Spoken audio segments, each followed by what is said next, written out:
I think it's a great feature of your case award that it's students who nominate you because in the end they're best positioned to actually evaluate the performance of the teacher.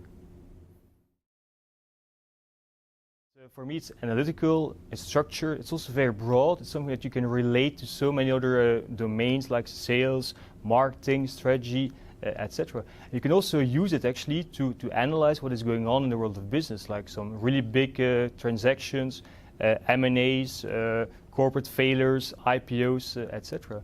And teaching, well, teaching gives me pleasure. If you can explain something to a person and all of a sudden they get it, they will be appreciative. It's also quite challenging for you because sometimes you have to explain quite sophisticated stuff in a relatively simple way. So it also means that you need to have like a really solid understanding of all those concepts before you can do a good job in teaching. So it gives me tremendous pleasure. 80 or 90% of the stuff that I'm teaching is self-developed materials, but that is for me like a clear preference. And why is that? Because first of all, if it's your own case, you will have selected the topic, the industry, the setting, the topics. You'll have so much more background and details and background relevant information. So I also think that you will do a better job in teaching it if it's your own materials. And you also then have typically like a well-built slide deck, a teaching note that you can share with students. So that's my clear preference. And I can also advise to others to actually ideally use their own materials.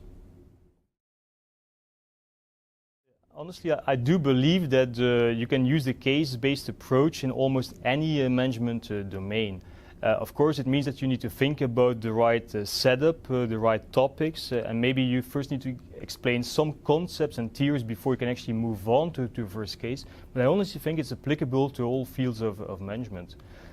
Of course, it also means that you have to adapt the case to the level of the audience, whether they have the background in finance already or not. But I see so much potential for using cases in basically any field. First of all, it's something which is very dynamic. You can continuously interact with students, and you can also observe their progress. You can see where exactly they are on the learning curve, and you can actually observe and watch them grow, becoming in the end true finance experts.